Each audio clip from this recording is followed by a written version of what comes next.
Hello guys, welcome to our channel.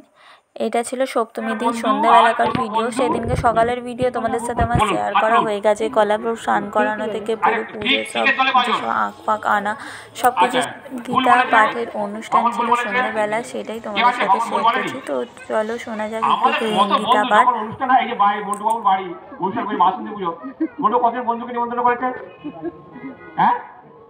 একটা সংখ্যা আনজাকে বলুন, ওটা মোটামুটি আইডিয়া বিপুলের বন্ধু বলুন।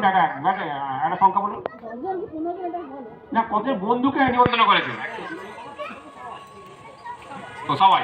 আচ্ছা ঠিক আছে, তবে যতদিন নিমন্ত্রণ সবাই বন্ধু, ঠিক আছে। তো ভগবান বলছে কৃষ্ণ হরে কৃষ্ণ কৃষ্ণ কৃষ্ণ হরে হরে হরে রাম হরে রাম রাম রাম হরে হরে। গৃহে থাকো বনে থাকো। আজকের ভিডিও এই পর্যন্ত। সবাই ভালো থেকো। আর তোমরা কিরকম কি ভিডিও চাইছো সেইগুলো আমাকে কমেন্টে জানাতে পারো। আর আমি আসছি এবার নেক্সট পার্টের ভিডিও নিয়ে, অষ্টমীর দিনের ভিডিও নিয়ে।